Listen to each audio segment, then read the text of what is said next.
पायल Malik big boss से eliminate हो चुकी हैं और वो बहुत सारे इंटरव्यूज दे रही हैं, जिसे देखकर लोग सोच रहे हैं कि कोई इतना ज्यादा डिल्यूजन में कैसे रह सकता है। पूरी दुनिया ने देखा कि कैसे अरमान कृतिका की तरफ कुछ ज्यादा ही अट्रैक्टेड दिख रहा था शो में, पर ऐसा लगता है कि पायल ने अपनी एक अलग ही रियलिटी बना रखी है दिमाग में और वो उससे ज्यादा सच देखना ही नहीं चाहती। वो हर इंटरव्यू में बोलती फिर रही है कि वो लोग पॉलीगैमी को सपोर्ट नहीं करते, कृतिका एंड अरमान से गलती हुई थी, पर शो के अंदर तो कुछ और ही हो रहा था। वो इन दोनों के हाथों से खाना खाकर बोल रहा था, देखो 2 बीवियां होने के फायदे, और एक जगह वो दीपक जी से बोल रहा था कि हर आदमी चाहता है उसकी 2 बीवियां हो। कृतिका भी मजाक करती रहती है इस बारे में। जब किसी ने उससे पूछा कि तुम दोनों एक ही टॉवेल कैसे यूज कर लेते हो, तो शी सेड किसी का हस्बैंड यूज कर लिया टॉवेल क्या चीज है। तो ऐसा कोई खास रिग्रेट नहीं दिखता इन दोनों के बिहेवियर में, और ये तो ऐसी चीज थी कि किसी भी मोमेंट सुधारी जा सकती थी कि नहीं मेरी ऑलरेडी वाइफ है, या फिर वो बोल सकती थी कि नहीं मैं किसी का घर बर्बाद नहीं करूंगी, ना कि शादी और बच्चे करके परमानेंटली रुक जाती। और अरमान के बिहेवियर से तो लगता है कि उसे इस चीज का घमंड है कि उसकी 2 वाइफ्स हैं। पायल से एक इंटरव्यू में उस बारे में भी क्वेश्चन पूछा गया था, जब सना ने अरमान से पूछा था कि अगर पायल किसी और को हस्बैंड बना कर ले आती तो आप क्या करते, टू विच ही सेड कि नहीं करता, एक्सेप्ट उसने कर लिया पर मैं नहीं करता, वो अपने रास्ते में अपने रास्ते। तो इस चीज को पायल जस्टिफाई कर रही थी ये बोलते हुए कि रील ठेका तुम्हें ही दे दिया गया। एंड जैसा कि लास्ट वीडियो में बताया था कि पायल इनोसेंट नहीं है, ये अभी भी ये नहीं बता रही है कि इसने भी दूसरी शादी की थी।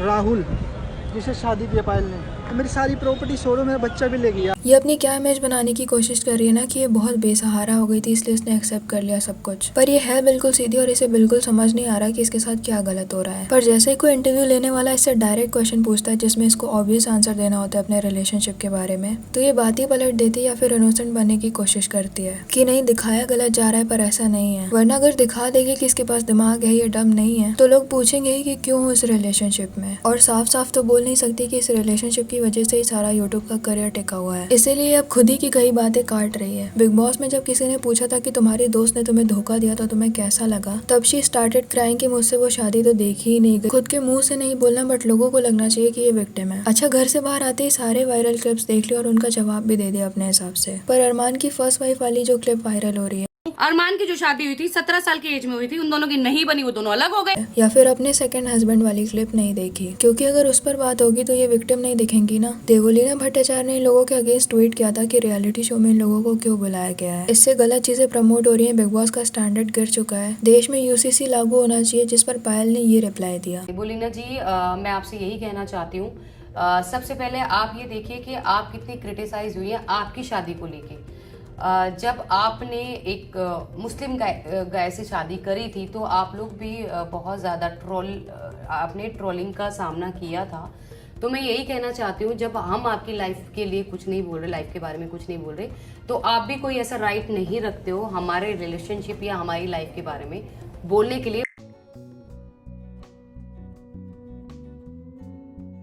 इसको खुद समझ नहीं आ रहा कि बोलना क्या है। इन तीनों की पूरी पर्सनालिटी ही ये कि पॉलीगैमस मैरिज में है, लोग यही इनके बारे में जानते हैं और इसीलिए इन्हें देखते हैं और इसी से इनका घर चलता है। तो कोई चीज जब तुमने खुद ही पब्लिक कर रखी है, दिन के 15 व्लॉग्स बनाते हो उस पर, तो ये कैसे एक्सपेक्ट कर रहे हो कि लोग उसके लिए क्रिटिसाइज भी नहीं करेंगे। ऐसा तो है नहीं कि तुम कोई एक्टर हो, सिंगर हो और तुम्हारी प्राइवेट लाइफ जो कि तुमने एक्चुअली में प्राइवेट रखी है, लोग उसके बारे में बात कर रहे हैं। अगर ऐसा होता तो वो गलत था, पर जिस चीज के कारण तुम लोग बिग बॉस तक पहुंच गए उस चीज के बारे में लोग बोले भी ना और तुम्हें फेम भी मिलता रहा, ऐसा तो नहीं हो सकता। पायल हर जगह बोल रही है कि उसके पास कोई ऑप्शन नहीं था, कहीं जा नहीं सकती थी, घर वालों को 13 साल पहले ही छोड़ दिया था क्योंकि वो दूसरी कास्ट में शादी करने के अगेंस्ट थे। पर इनके हस्बैंड हर जगह इवन इन शो में भी कह रहे थे कि इन दोनों के घर वाले इन्हें लेकर चले गए थे, पर ये लोग सच कभी एक्सेप्ट नहीं करते कि पायल की दूसरी शादी हो गई थी। और कटारिया ने भी इस बारे में घर में बोला था कि एक्चुअल सच कुछ और ही और ये लोग कुछ और ही सुना रहे हैं अपनी कहानी, पर पायल के पास इस बात का भी कोई जवाब नहीं है। अब हो क्या रहा है कि लोग इतने बेवकूफ नहीं है कि तुम जो चाहो सुना दो और वो मान जाएंगे, और इंटरनेट पर जो चीज एक बार आ जाती है वो फिर जाती नहीं है। तो बिग बॉस से पहले कमेंट सेक्शन पायल के सपोर्टर्स से भरा होता था कि उसके साथ गलत हो रहा है, पर अब लोग इन तीनों के ही अगेंस्ट हो गए हैं। इन लोगों ने अपनी प्राइवेसी, अपनी रिस्पेक्ट, अपने छोटे छोटे बच्चों की प्राइवेसी सब कुछ दांव में लगाकर ये जो एक बिजनेस क्रिएट किया है ना, जिसमें सिर्फ और सिर्फ पॉलीगैमी की वजह से इनके 15 चैनल्स चल रहे हैं, वो अब एक्सपोज हो रहा है। लोगों को इनसे इतनी नफरत होती जा रही है कि जो क्रिएटर्स इनके साथ कोलैब कर रहे हैं लोग उन्हें भी हेट दे रहे हैं। जैसे संभावना सेठ ने भी पायल के घर से निकलने के बाद उनके साथ एक व्लॉग बनाया और पूरा कॉमेंट सेक्शन हेट से भर गया कि कितनी चालाकी से उसने अपने आप को सही प्रूफ करने के लिए तुमसे व्लॉग बनवा लिया। ये सारी चीजें अपने चैनल पर प्रमोट मत करो। बहुत सारे लोग तो अनसब्सक्राइब करने को भी कह रहे थे।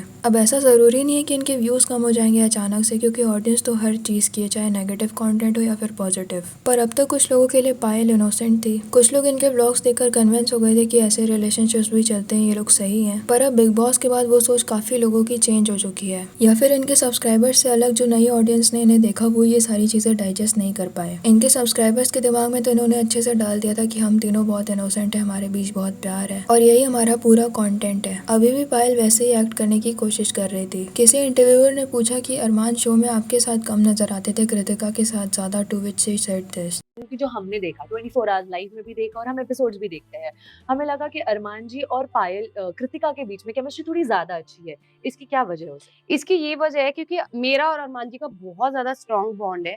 जो कृतिका हमारी वो बहुत इमोशनल है, वो लोगों से बहुत जल्दी अटैच हो जाती है। तो कृतिका लाइक बच्चा, वो हमारा पहला बच्चा है, ये लगा लो चीकू से पहले वो बच्चा है, तो उसको हम थोड़ा ज्यादा पैम्पर करते हैं। इतना डम कोई कैसे हो सकता है? इतनी बच्ची है तो गोद ले लेते। वैसे आपको क्या लगता है इस बारे में कमेंट करके जरूर बताना। वीडियो अच्छी लगी हो तो लाइक करना और ऐसी और वीडियोस के लिए चैनल को सब्सक्राइब कर देना।